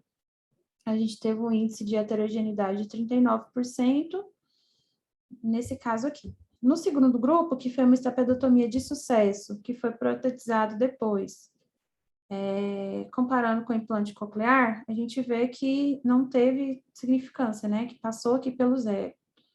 E aqui a gente teve um índice de heterogeneidade de 78%. E aqui no último, comparando implante primário e implante de resgate, também não teve diferença, né? Então, teve um índice de heterogeneidade também de 16%. Lembrando que todos esses pacientes tinham autoesclerose avançada. Aqui mostrando os grupos, né, dos estudos, mostrando aqui a estapedotomia de sucesso e que falhou, e os pacientes que foram submetidos a implante, como de resgate ou primário. Então, aqui nesse primeiro estudo, Barrettini, a gente vê que, na verdade, em todos os estudos, a gente vê aqui que o sucesso, aqui a gente vê um reconhecimento de fala alto, né, de cerca de 80%, 76%, tanto na estapedotomia, naquela que foi de sucesso, quanto nos pacientes que fizeram implante de resgate, né, 82, 85, e naqueles pacientes que fizeram implante primário, 72, 74, 75. Sendo que aqui da estapedotomia que falhou, que não teve sucesso, os pacientes continuaram com um reconhecimento de fala bem baixo, né, nesse primeiro cerca de 22%, esse aqui nem avaliou, cerca de 8%, 14%. Então, os resultados dessa meta-análise mostrou que o implante coclear leva definitivamente a uma melhora muito grande do reconhecimento de fala, até significativamente maior comparado com a estapedotomia, quando a gente engloba os casos de falha e os casos de sucesso, né? E os resultados do implante coclear foram bons em todos os pacientes. Então, isso apoia a opinião que o resultado do implante coclear é mais previsível e consistente. E já é esperado mesmo que tenha esse resultado favorável, né, para o paciente com otosclerose avançada no implante, já que esse paciente que é um paciente que tem uma perda severa profunda e é pós-lingual, já é o paciente ideal mesmo para o implante coclear. Então, assim, já era esperado que o resultado fosse bom. Quando a gente compara o grupo do implante com o grupo dos casos bem-sucedidos de estapedotomia, e protetizado posteriormente com a ASE, mostrou que não teve diferença significativa, né, em relação ao reconhecimento de fala no pós-operatório entre as duas cirurgias. Isso indica que o tratamento com a estapedotomia seguida de um aparelho auditivo bem ajustado permite que um número considerável de pacientes com otosclerose avançada alcance um bom reconhecimento de fala, comparável aos pacientes que foram tratados com implante coclear. E por que ele incluiu aquele estudo comparando o implante primário e o de resgate? Porque ele queria ver se a presença de uma estapedotomia anterior prejudicaria o resultado do implante coclear. E foi visto que não é semelhante o resultado dos dois, inclusive mostrou que teve os pacientes que, coincidentemente, os pacientes que tinham feito uma estapedotomia prévia responderam até melhor ao implante coclear. Não foi uma diferença significante, né? Mas teve isso. E aí ele fala que isso pode ser porque esses pacientes, às vezes, tinham uma perda menos profunda do que as que já foram direto submetidas ao implante coclear. Então, a presença de uma prótese no estribo prévia não tem impacto negativo no implante coclear de resgate. E aí, nessa revisão, indica que a correção do componente condutivo da perda auditiva mista por estapedotomia seguida de um aparelho auditivo pode ser eficaz o suficiente, né, para atingir uma audição aceitável. No entanto, a gente vê que os resultados da estapedotomia para otosclerose avançada nos estudos foi bastante variável. Então, foi muito bons em alguns casos, mas insatisfatório em outros. A taxa de estapedotomia para pacientes com otosclerose avançada nessa revisão é de 55%, enquanto na literatura varia entre 36% e 89%. E ao contrário dos resultados que são muito variáveis da estapedotomia, o implante coclear ele tem resultados mais consistentes, né? Todos mostraram resultados excelentes no que diz respeito ao reconhecimento de fala. Porém, é um procedimento muito mais caro, muito mais complexo, que exige uma programação cirúrgica pré- e pós-operatória muito intensa. O paciente tem que passar por uma reabilitação também intensiva depois. Então, é um procedimento muito mais complexo, né? E as vantagens desta pedotomia seria que é um procedimento menos invasivo, pode ser feito por uma abordagem transcanal, pode ser feito com anestesia local, né? É uma cirurgia menos dispendiosa, né? O paciente também, no pós-operatório, ele não tem que passar por essa reabilitação, né? Como do implante, no máximo seria a adaptação do AASE, que é bem mais tranquilo. Além disso, por conta da estimulação acústica, a qualidade do som é uma qualidade mais natural, a percepção da música também pode ser mais preservada, nos casos de estapedotomia, e além disso, se tiver falha na estapedotomia, você ainda tem como recorrer ao implante de resgate, que a gente viu que a cirurgia prévia não atrapalharia o resultado do implante. Esse Mercos e os colegas, eles fizeram um algoritmo baseado no reconhecimento de fala e na classificação da tomografia e da extensão do gap para auxiliar os cirurgiões a optar por fazer implante ou estapedotomia, né, nos pacientes com otosclerose avançada. E aí ele propõe que o implante vai ser melhor feito quando o paciente tiver um índice de reconhecimento de fala de menor de 30%, Se tiver entre 30% e 50%, você pode fazer um ou outro. Se o paciente tiver uma autoesclerose retrofenestral grave na tomografia, o implante é melhor. Se não tiver um movimento retrofenestral muito intenso, aí o gap que vai guiar. Se o gap for maior que 30, a estapedotomia é mais recomendada. Se for menor que 30, aí o implante é mais recomendado. Esse algoritmo, de forma superficial, ele pode ajudar, né, a guiar, mas também tem outras evidências na literatura que mostram que os achados na tomografia e audição residual do pré-operatório não são sensíveis o suficiente para prever o resultado da estapedotomia. E, além disso, tem evidências na literatura de que mesmo pacientes que tenham um audiograma em branco e 0% de reconhecimento de fala, a estapedotomia seguida do aparelho auditivo pode ainda levar a um bom resultado em até 30% dos pacientes. Então, o que ele discute aqui, que parece valer a pena fazer uma estapedotomia antes de considerar o implante no paciente com otosclerose avançado, lembrando que os resultados são variáveis e tudo, mais difíceis de prever do que a do implante. E aí, pacientes que tiver menos otosclerose retrofenestral, ele vai ter um melhor resultado, né, com a estapedotomia, enquanto aqueles que tiver já uma esclerose mais grave, com índice de reconhecimento de fala menor, também vai ter uma taxa de sucesso mais baixa. E a variabilidade dos resultados, a limitação do estudo impede de fazer uma recomendação sólida. Então, a decisão vai depender do cirurgião e da escolha dos pacientes.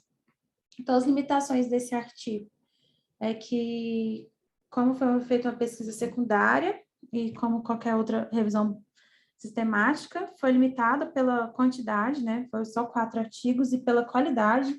Então, ele não conseguiu, a ideia dele era levantar artigos prospectivos, mas ele não encontrou na literatura nenhum artigo prospectivo que incluísse, que estivesse dentro dos critérios de inclusão dele. Então, isso comprometeu o resultado. Teve diferenças também nos artigos que foram selecionados na classificação da otosclerose avançada, cada um usou um critério diferente. Também, como foi tinha poucos estudos, não deu para fazer uma análise de subgrupo, de acordo com os scores de reconhecimento de fala. Eles incluíram, embora, tipo assim, eles usassem o índice de reconhecimento de fala, né, e como resultado, ainda teve um estudo usou o índice de reconhecimento de fala de palavra e outro de frases, e isso não é igual, porque o de palavras é mais desafiador, porque o último leva a uma redundância de informações, né? Tem mais informações, o paciente consegue falar melhor. Então, tudo isso pode levar a vários vieses, e, além disso, foi estudo de natureza retrospectiva, né? E a amostra pequena também, que limitou o nível de evidência que pode ser fornecido na revisão. Então, ele conclui que o implante leva a uma melhora estatisticamente maior e mais consistente nos scores de discriminação de fala em comparação com a estapedotomia. A estapedotomia não é universalmente eficaz, mas produz resultados comparáveis em pelo menos metade dos pacientes.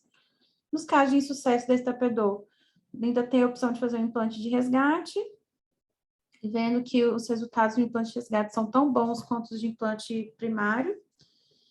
E aí, os cirurgiões e os pacientes precisam estar cientes dos resultados do estudo, que tem suas limitações, né? E é isso.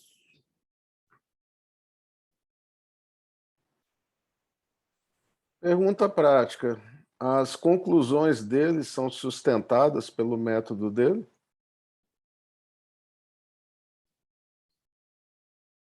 Eu acho que sim, porque ele foi bem humilde, né, em falar que tinha várias limitações. É que na prática, se você for ver, ele descreve várias coisas. Ele sugere que deve fazer implante coclear, sugere algoritmo, sugere um monte de coisa. Os dados que ele coletou sustentam isso? Não. Pronto. Simples assim. Então, assim, do ponto de vista prático, o que que acontece? Eu até disponibilizei no grupo aí para vocês, tem uma meta-análise mais recente, de 2021, sobre implante coclear em otosclerose avançada. Eu não consegui puxar o artigo, por isso que eu deixei só o DOI, mas na biblioteca do Base, pelo Clinical Keys, você consegue o artigo. Quem gosta do tema, quem tiver interesse, está aí. Essa meta-análise é de 2021, meteu 23 artigos. Como eu só tive acesso ao abstract, ele não descreve que tipo de artigo que ele selecionou. Então, eu não vou entrar no mérito de dizer se ela é boa ou não, mas, em tese, ela já tem uma população de pacientes maior. São 3.000 pacientes operados. Então, talvez nessa meta-análise isso encontre informações mais robustas, né? Então, Não, pode procurei, falar. não achei essa. Eu botei aí o DOI dela Não, na eu coisa. vi que mandou, mas eu falo que quando eu pesquisei, eu não vi essa que você está falando. Ah, não, isso aí tudo depende de quando você pesquisou, vai ter alguns porenzinhos, né? Mas essa eu puxei. Mas o importante para vocês, eu acho que essa, mais uma meta-análise que a gente vê que não tem pé nem cabeça, entre aspas. Em que sentido?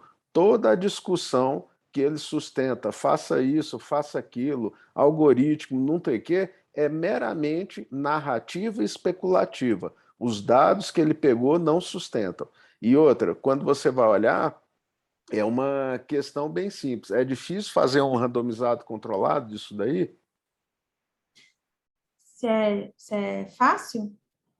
É fácil, é difícil? O que Porque, seria? primeiro, que a otosclerose é uma doença que não é tão comum, e a otosclerose muito avançada ainda, é mais rara ainda, né?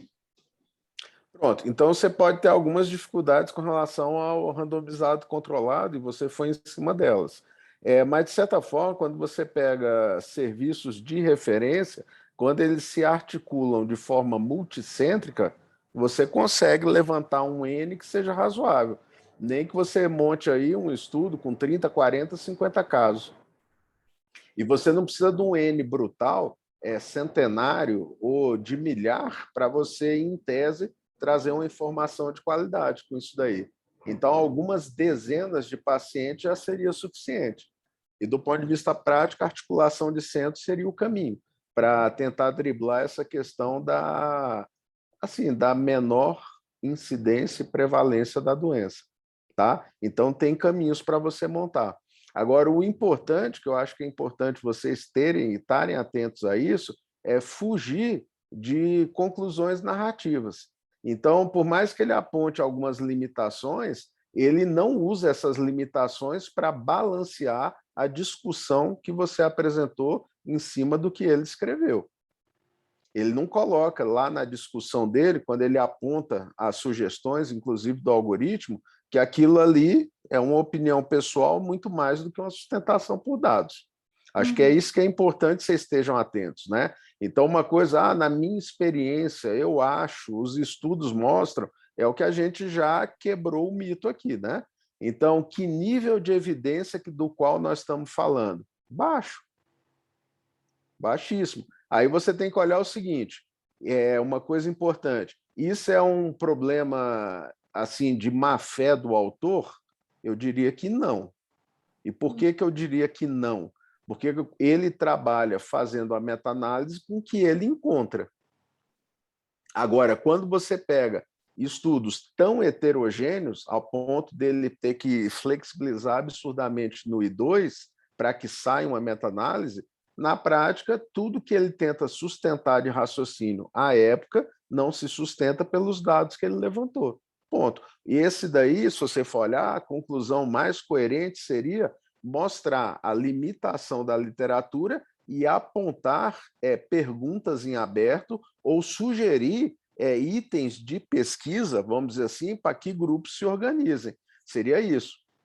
Essa que seria a utilidade se ele tivesse olhado com esse olhar um pouco mais crítico, né, e mais consistente lá em 2016. Aí tem essa outra daí que eu disponibilizei para vocês. Deixa eu só ver aqui quem que é o autor desse negócio, gente. Não, aqui. Ixi, agora eu já mexi aqui. Ela tá aí no grupo DOI, tá? Eu só não consegui baixar o artigo. Cadê aqui? Tá aqui, ó. Among Patients. Essa é de 2021. Eu acho que é de turcos isso aqui. A Siri Kurais e por aí vai. Mas está aí para vocês.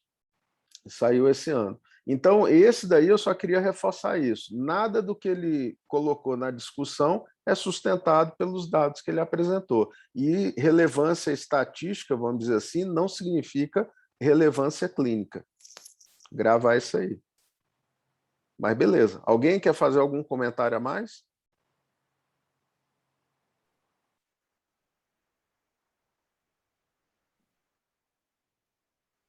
Alguma pergunta?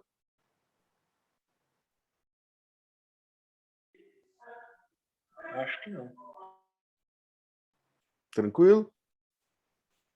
Ana, no global aí que eu diria para você, parabéns pela aula. Acho que você explorou muito bem toda a tecnologia atual para poder construir uma aula de boa qualidade. Rica de informação, com figuras, vídeos, com tudo. Então, assim, que essa aula aí vire uma referência para as que vêm pela frente buscar, né, essa mesma coisa. Vai falar de técnica cirúrgica, algum tema que caiba isso, trazer sim as figuras boas, vídeos, tal, além dos textos. No geral aí, parabéns para você. Obrigada, doutor. Nada. Agora os internados, né? Sim, deixa eu parar de compartilhar. Tem algum internado, Miriam? Não, não tem nenhum internado cirúrgico, não. Só no finalzinho do plantão internou uma paciente com APA, mas a gente drenou e ela tá só fazendo antibiótico venoso mesmo. Ainda não tinha nem imagem de TC, nem nada assim. Seria a única paciente que está internada no momento. Então você escapou hoje, Miriam? Hoje eu escapei, doutor. Deram a alta de manhã. Então, beleza, gente. Boa noite. Até amanhã, então, para vocês. Boa noite.